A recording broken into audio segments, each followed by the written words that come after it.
Hi, my name is Bryan Fiehler, and I am a voice and piano teacher at Epiphany Music Academy and also one of the staff singers at the church. And welcome to this 5-day series that aims to teach you the essentials on reading music.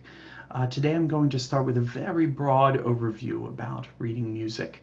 No true specifics, just the general concepts.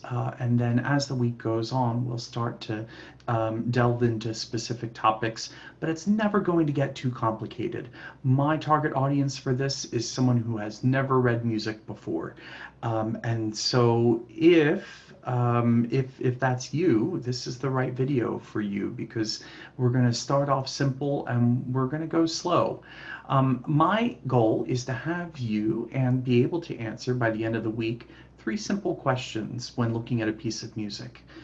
What are you supposed to sing? And that comes down to knowing the names of the notes and how they relate to one another and where they fit on the staff.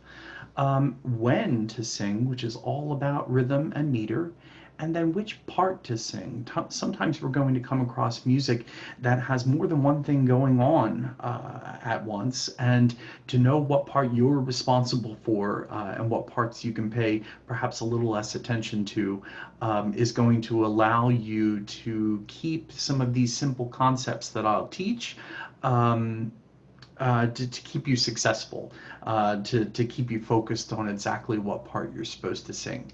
A quick little caveat, the music examples that I give through this week are going to come from the hymnal.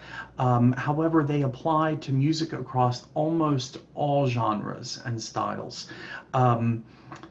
I find the hymnal to be a wonderful collection of songs that not only sound different or come in different styles, but also look differently as well, too.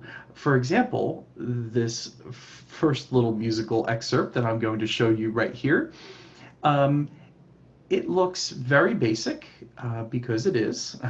And if you've seen music before, you might immediately notice that there are only 2 lines when a normal music staff has 5. However, we've got everything we need here. We have notes that are online, notes that are in spaces, and that's pretty much it. Honestly, when it comes to reading music, just recognizing whether a note is on a line or in a space, and then seeing how they relate to one another. And here's what I mean by that. I always tell my beginning students, especially my younger ones, to imagine that the staff is a little bit like a ladder. As we climb up the ladder, the note that we sing or play is going to be higher. As we go down the ladder, it's going to be lower. That's pretty much it. And if you take a look at these notes right here, as they move down and then up and then back down again, they're not too far away from each other. And you're going to hear that in the notes that I sing. If I sing this right now out of rhythm, it sounds like this. Let us bless the Lord. Let me sing that one more time for you. Let us bless the Lord.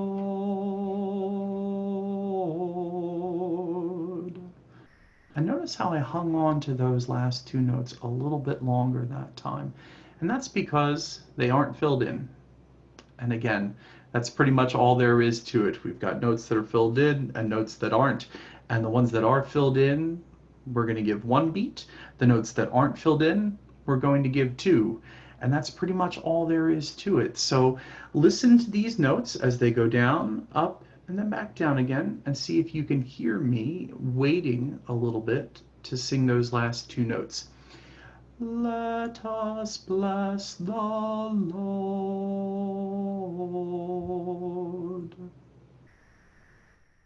Let's see if we can take those same simple concepts and translate it to something that looks a little bit more like music.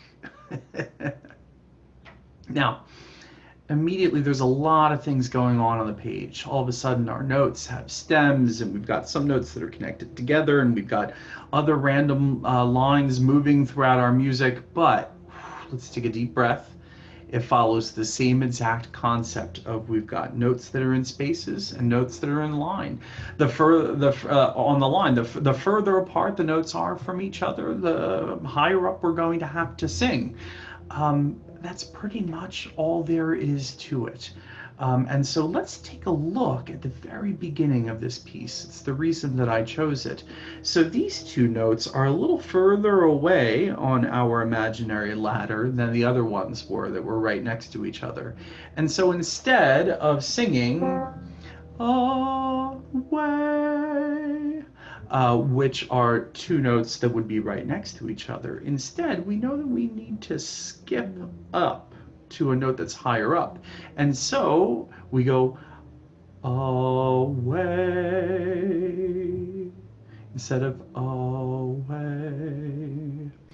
And so how far a note is apart from the note before it is going to let you know how far you need to travel up or down. Now take a look over here, because we still have notes that are filled in and notes that aren't. And believe it or not, they still follow that same concept of we're going to give those notes one beat, and we're going to give the ones that aren't filled in 2 beats. And if you notice, we have these lines that are sort of dividing our music a little bit. And for today, all I want to say is that they organize our thoughts. And they put us in little collections of 3. 1, 2, 3. We've got 3 down here as well, too. You know, what's funny, I just realized, so take a look at this measure right here. All of these measures at the end of each line are kind of incomplete. And so we've got our 2 right here, and then we need to skip down to the next line for our 3 before we get another line again. But again, it helps us organize our thoughts. Now, lastly, I want to see if we can take that idea and move it to something that looks a little bit more complicated. Now, don't panic. This piece of music is written for 4 different types of voices. Starting from the bottom, we have the bass, and then we've got tenor, alto, and soprano. Okay, and like I said, bass, tenor, alto, soprano is the order of voices from the lowest voice that sings to the highest. Now, also, the soprano line is also where the melody line is most times. And so, you're probably going to want to have your eyes on the melody line in this song, and try to ignore, for the most part, the other voices. And then if you can, then this upper line right here follows those same basic principles of we've got some notes that are in spaces, we've got some notes that are in more spaces, and the larger the jump between the 2 notes, the larger the leap that we have to sing. So for example, our song sounds like this. Come pure hearts in joyful measure. Now notice that that note at the end there, is the same note that I started with on Come Pure. And if you look, it's the same exact note. It's in the same space, right? So when the note jumped up, I sang a note that was quite a bit higher, and then we sort of stepped our way back down, a little bit of skips here and there to get us back to where we started. Now, the last thing that I want to mention before I go for today is this measure right down here at the bottom, this one. In terms of rhythm or when to sing, the only thing that I want you to know today is that you can use your eyes a lot more than you probably think you can. It's not a whole lot about math. There are some things involved in there. However, take a look. Remember how I said that those notes get 1 beat? And if I just draw 4 pretty evenly spaced lines up there, you'll notice that we have some notes here in the middle that don't really fit in, that are sort of squeezed together.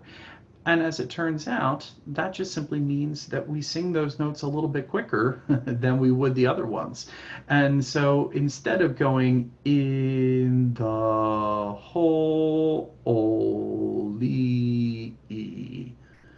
we instead try to fit those notes in to go in the holy gospel. So we can use our eyes to see that if those notes are closer together on the staff, not in terms of up and down, but in terms of left to right, if they're closer together, we speak or sing them closer together, and that's really all there is to it. And if you take a look down at the bass and tenor part for just a minute, you'll notice that the same exact thing happens here, but just in reverse. How we have those notes that are shortened first, and then we have slower notes at the end of the measure. So that's all I wanted to teach you for today, but thank you so much. And I hope that you join in for the rest of the week when we'll talk about note names. We'll get more into more specifics about rhythm and how to count, and hope to keep exploring some of the wonderful music here. Thank you so much, and have a great rest of your day.